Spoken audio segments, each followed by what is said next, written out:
पाणी पाहिजे? अरे गाडीत बसल्यापासून 10 वेळा हा प्रश्न विचारलाय शुभू. का विचारतोयस? ठीक आहे, मी नशीब चांगलं म्हणून वाचलो आज.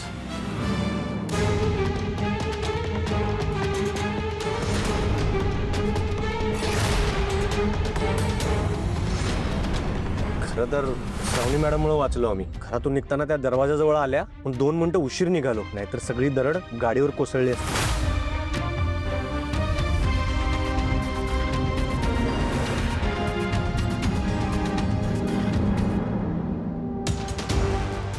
अरे हिला बघूनही विश्वंभर काहीच बोलला नाही, गप्पा बसला. मला काहीतरी करावंच लागणार.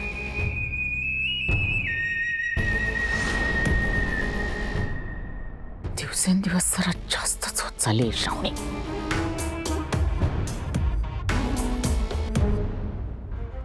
माझ्यावर अपशकुनी असल्याचा टॅग लागला तरी मला काही फरक पडत नाही. आज माझे बाबा सुखरूप आहेत, बस मला ह्याच गोष्टीचं समाधान आहे. हळू हळू हळू. सावकाश सावकाश.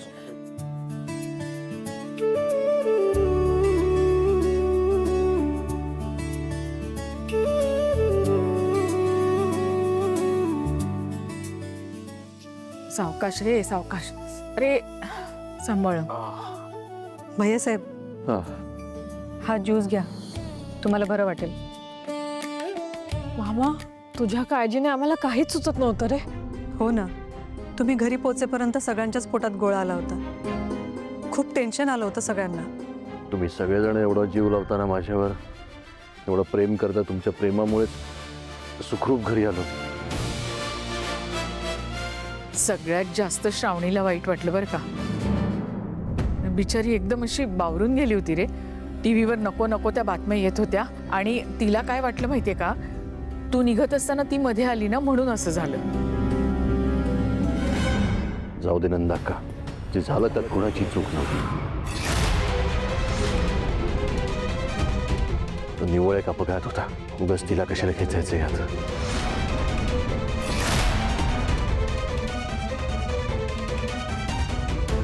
माझीच वेळ खराब होती असं म्हणायचं. हो रे, आणि मला पण खूप काळजी वाटत होती तुझी.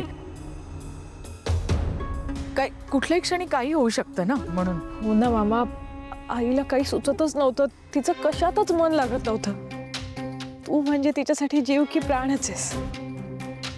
म्हणूनच आता पूर्ण बरं वाटेपर्यंत आराम करायचा. बरं वाटेपर्यंत आराम तर करावाच लागणार आहे. पण हे राजकारण, पक्ष कार्यालयाचं काम, लोकांना भेटणं, शिवाय आपला बिझनेस, या सगळ्याचं जरा टेन्शन आलंय.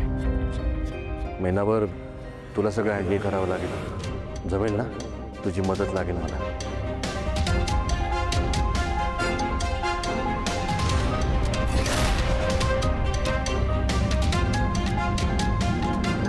याच दिवसाची तर मी वाट पाहत होते. अखेर सत्ता माझ्या हातात येणार.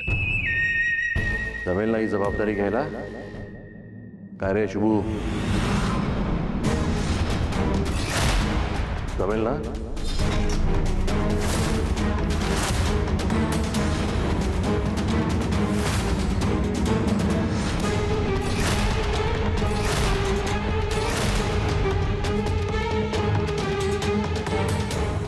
त्याला काय कळतंय ह्यातलं? हा काही पोरखेळ नाहीये. इथे विश्वासाचा माणूसच लागणार. माझा पूर्ण विश्वास आहे त्याच्यावर नंदाक्का.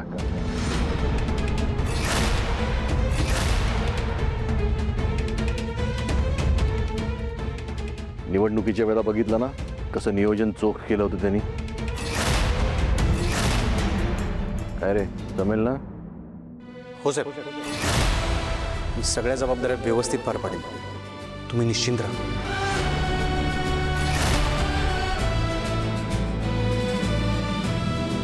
चला, आता शुभूनं जबाबदारी घेतली म्हटल्यावर डोक्यावरचा भार हलका झाला. बरं, आता तू जास्त विचार करू नकोस, आराम कर. हा, हे शुभू, हो.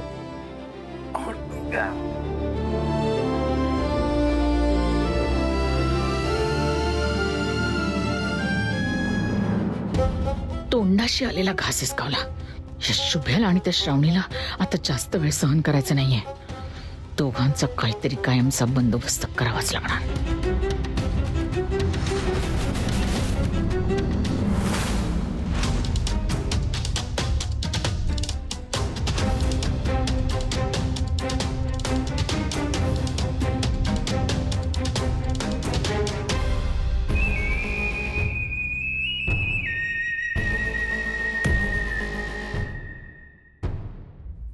श्रावणी आणि विश्वंभर यांच्यामधून विस्तव जाता कामा नये. त्याच्या मनातली तिच्याबद्दलची आग सतत धुमसत राहिली पाहिजे. आणि त्याकरता मी हे सोन्याचं हत्यार जपून ठेवलंय. शुभ शुभ शुभ, थांब थांब थांब. जी आत्यासाहेब.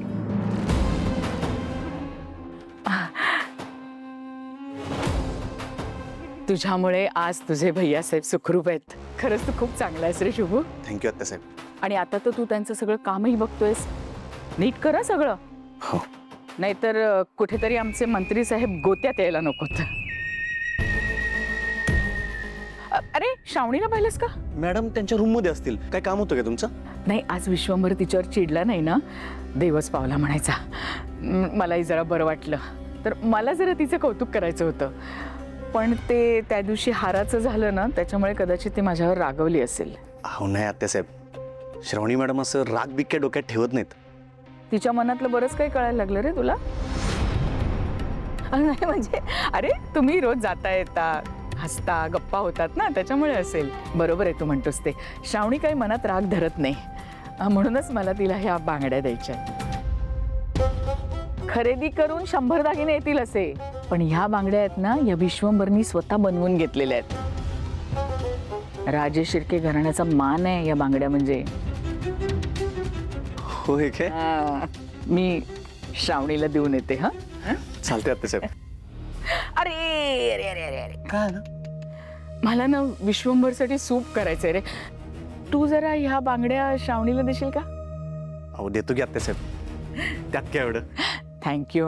खरंच चांगला आहेस रे खूप तू शुभ. हो आत्यासाहेब, मी जाऊन येतो.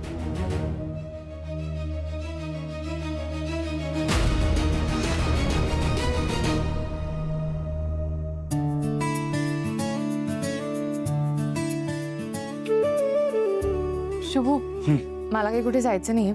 तू गेलास तरी चालेल. अहो मॅडम, मी कुठं जायचं काय विचारला आलेलोच नाहीये. मग तुम्हाला सरप्राईज द्यायला आलोय. कसलं सरप्राईज शुभू? हे काय?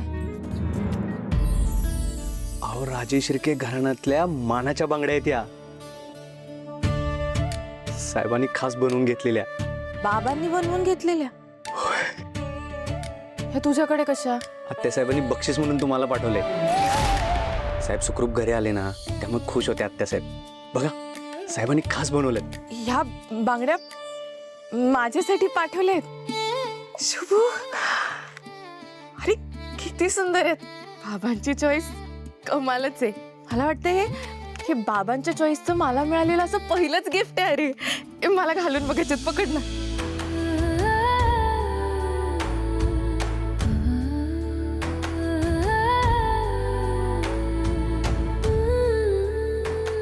शुभू, मला जोरच नाही काढता येते. तू घालतोस का जरा?